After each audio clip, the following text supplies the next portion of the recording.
बाल विद्या निकेतन मसौढ़ी हिंदी शिक्षक विजय कुमार के वर्ग में 10वीं कक्षा के सभी छात्रों का स्वागत है। छात्रों, आपकी पाठ्यपुस्तक क्षितिज भाग 2 में संकलित पाठ लखनवी अंदाज जो यशपाल द्वारा रचित है उसकी चर्चा हो रही थी। अब उसी का शेषांश।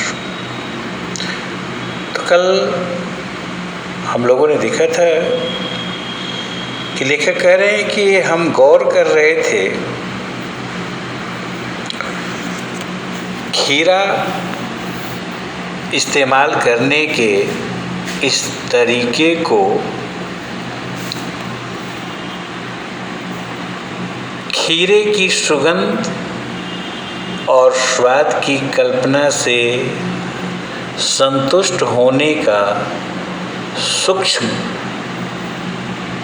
नफीस या एब्स्ट्रैक्ट तरीका जरूर कहा जा सकता है, परंतु क्या ऐसे तरीके से उदर की तृप्ति भी हो सकती है? दृश्य चल रहा था कि नवाब साहब खीरे को धोते हैं, उसको काटते हैं, उस पर नमक मिर्च छिड़कते हैं और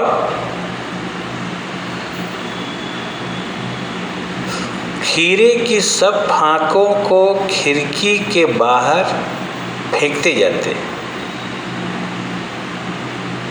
खीरे की सारी फाँकें सूंघकर बाहर फेंकने के बाद नवाब साहब तौलिए से हाथ मुँह पोंछते हैं और उनके चेहरे पर गर्व के भाव अंकित हैं। तो गर्व के साथ लेखक की ओर ऐसे देखा जैसे वह स्वयं को खानदानी रईस सिद्ध करना चाह रहे हैं। और नवाब साहब लेट गए और लेखक ने यह सोचते हुए कि यह खानदानी शिष्टता है, स्वच्छता और कोमलता, अपना सिर उसके सम्मान में झुका लिया। अब हम गौर कर रहे थे, यानी लेखक, कि ये कौन सा तरीका है खीरा खाने का, खीरा इस्तेमाल करने। ये तो बिल्कुल नायाब तरीका है। खीरे की सुगंध और स्वाद की कल्पना से संतुष्ट हो जाए, क्योंकि नवाब साहब उसे सूंघते थे और फिर बाहर फेंक देते। तो संतुष्ट होने का सूक्ष्म यानी सबसे छोटा, नफीस का अर्थ होता है बढ़िया, अच्छा, और एब्स्ट्रैक्ट यानी जिसका भौतिक अस्तित्व न हो, अमूर्त, जिसको मूर्त रूप नहीं दिया जा सके, एक भाव है। तो सूक्ष्म, नफीस या एब्स्ट्रैक्ट तरीका इसको कह सकते हैं। किंतु क्या ऐसे तरीके से, इस पद्धति से, इस मेथड से उदर यानी पेट की तृप्ति भी हो सकती है? क्या हमारी भूख मिट सकती है? यह एक विचारणीय प्रश्न है। तो यहीं तक हम लोग पहुँचे थे। अब आगे देखते हैं। नवाब साहब की ओर से भरे पेट के ऊंचे डकार का शब्द सुनाई दिया। हम लोग खाना खाते हैं तो जब पेट भर जाता है तो डकार लेते हैं। तो नवाब साहब ने वही भाव प्रदर्शित किया, ऊंचे डकार का शब्द निकालते हैं। और नवाब साहब ने हमारी ओर देखकर कह दिया, खीरा लजीज होता है। जैसे पुलाव लजीज है, खीरा लजीज होता है लेकिन होता है शकील। शकील का मतलब जो आसानी से न पच सके। खीरा लजीज है लेकिन वो शकील है, बहुत स्वादिष्ट है लेकिन वो देर से पचने वाला है। नामुराद मैदे पर बोझ डाल देता है। मैदा कहते हैं अमाशय को।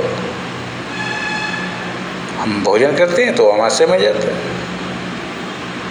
तो यह जो खीरा है वह हमारे मैदे पर बोझ डाल देता है।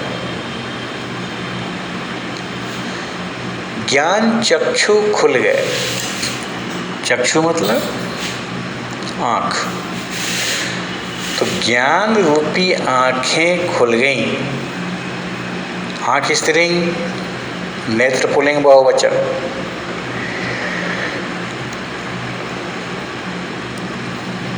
ज्ञान चक्षु खुल गए। चक्षु मतलब आँख। पहचाना, ये हैं नई कहानी के लेखक।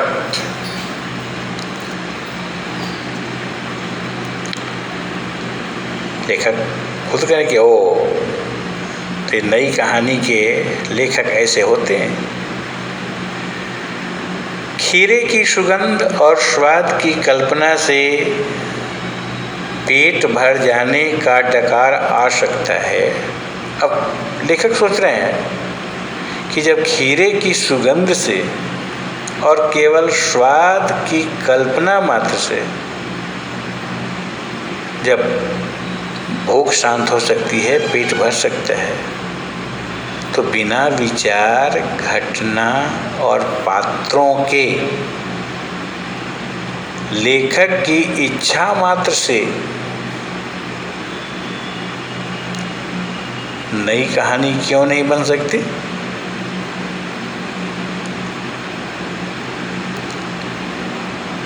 जब केवल गंध से, केवल कल्पना से पेट भर सकता है, तो बिना विचार के, बिना घटना के, बिना पात्र के, अगर केवल लेखक की इच्छा है तो कहानी क्यों नहीं बन सकती? मतलब लेखक ये सोच रहा था कि क्या इस सुगंध और स्वाद के सूक्ष्म, बढ़िया और अमूर्त तरीके से पेट की तृप्ति संभव है? क्षुधा शांत होगी? तभी नवाब साहब ने भरे पेट जैसी डकार ली और लेखक से कहा कि खीरा स्वादिष्ट तो होता है, माना आपकी बात, किंतु अमाशय के लिए भारी होता है। तो लेखक की सोचने की शक्ति जागृत हो गई। उसे नवाब साहब एक नई कहानी का लेखक प्रतीत हुए।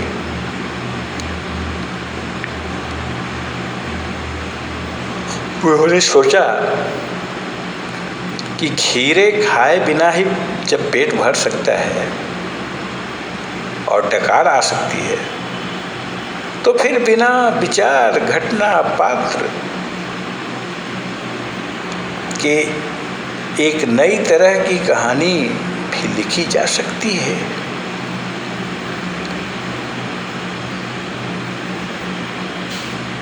अब शब्दार्थ पर हम लोग नजर डालते हैं। इसमें मुफस्सिल शब्द आया। मुफस्सिल का अर्थ है केंद्रस्थ नगर के इर्द गिर्द के स्थान। नगर के केंद्र जो है उसके आसपास की जगह है, उसी को मुफस्सिल कहते हैं। सफ़ेद पोश जेंटलमैन यानी भद्र व्यक्ति को कहते हैं। किफायत यानी मित व्ययिता, जो कम खर्च करता है उसको मित व्ययी बोलते हैं। तो किफायत 5 रुपये उसको बच रहे हैं, 5 रुपये कम दें।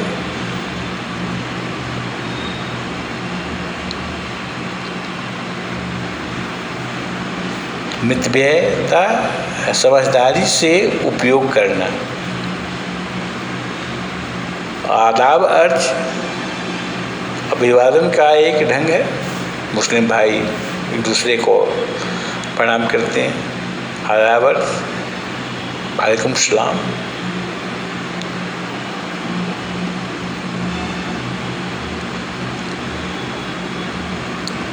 गुमान का मतलब भ्रम।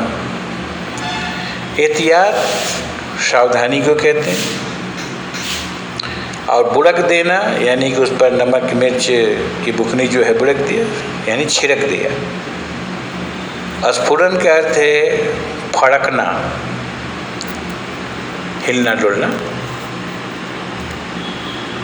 प्लावित पानी भर जाना।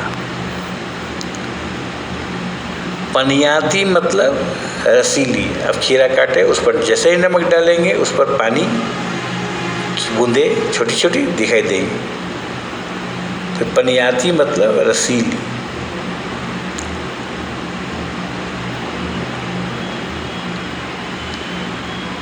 तस्लीम का अर्थ है सम्मान में।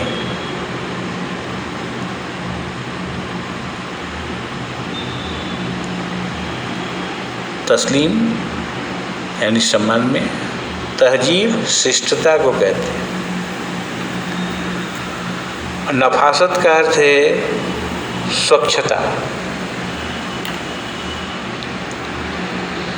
और नजाकत माने कोमलता, सॉफ्टनेस। नफीस का अर्थ है बढ़िया। और एब्स्ट्रैक्ट मतलब सूक्ष्म, एकदम छोटा, माइक्रो जिसको बोलते हैं, जिसका भौतिक अस्तित्व हो ही नहीं। तो भौतिक अस्तित्व का मतलब हम उसको छू नहीं सकते, देख नहीं सकते।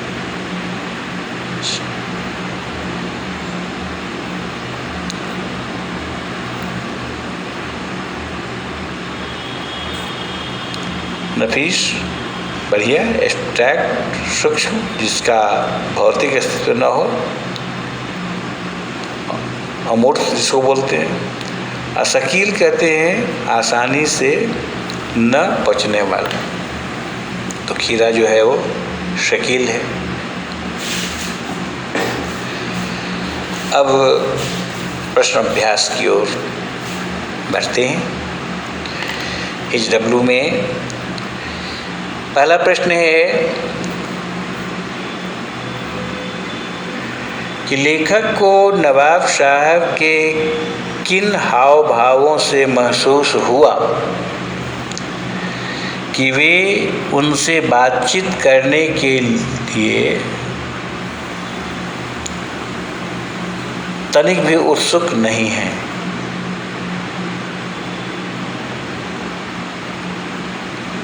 नवाब साहब की कौन सी ऐसी एक्टिविटीज थी, हाव भाव थे, जिससे महसूस हुआ कि वे उनसे बातचीत करने के लिए थोड़ा सा भी उत्सुक नहीं थे, उत्सुकता नहीं दिखलाई।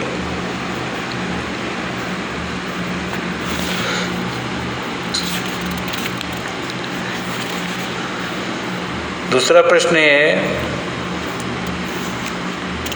कि नवाब साहब ने बहुत ही यत्न से खीरा काटा।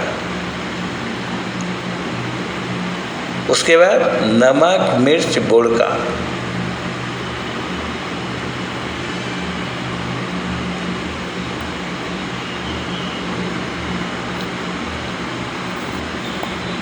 नमक मिर्च बुड़का अंततः सूंघकर ही खिड़की से बाहर फेंक दिया। और अंत में क्या किया? खाया नहीं, नाक से के पास तक लाया, सूंघा और उसको खिड़की से बाहर फेंक दिया।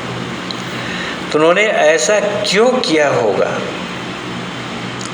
उनका ऐसा करना उनके कैसे स्वभाव को इंगित करता है? क्योंकि आज तक तो ऐसा देखा नहीं। तो संभव है लेखक को नीचा दिखाने और अपने खानदानी रईस का परिचय देने के उद्देश्य से ऐसा किया। उनका ऐसा करना उनके अभिमान से युक्त स्वभाव को भी दर्शाता है कि देखिए हम लोग इतने बड़े रईस हैं।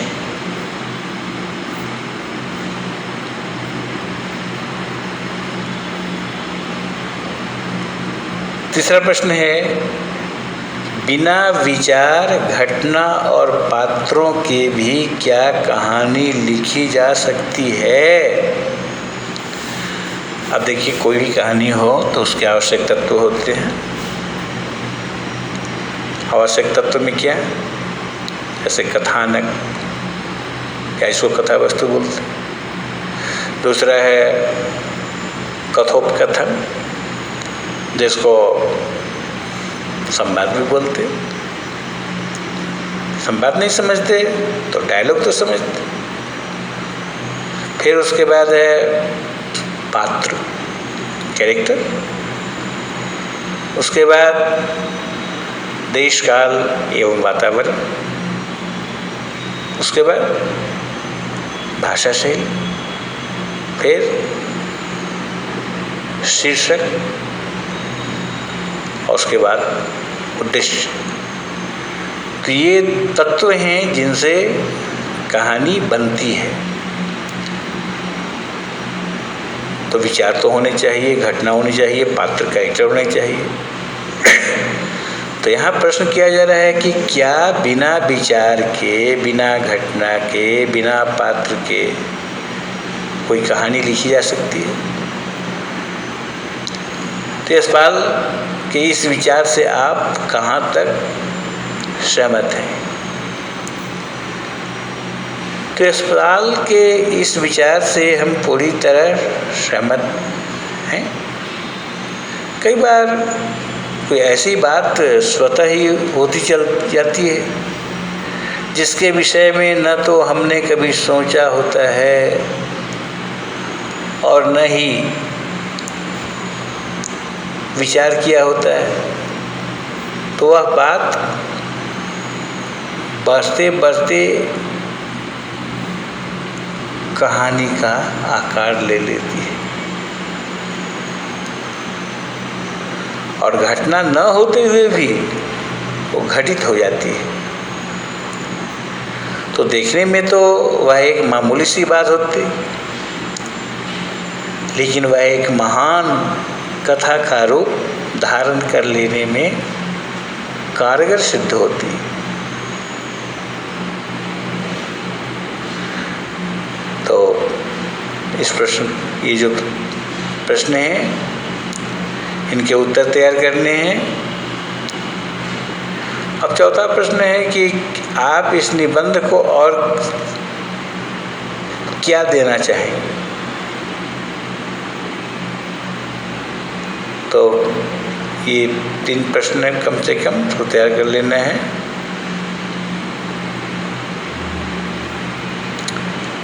पेयर कॉपी में आंसर तैयार करना और व्हाट्सएप पर भी उसको भेजना है।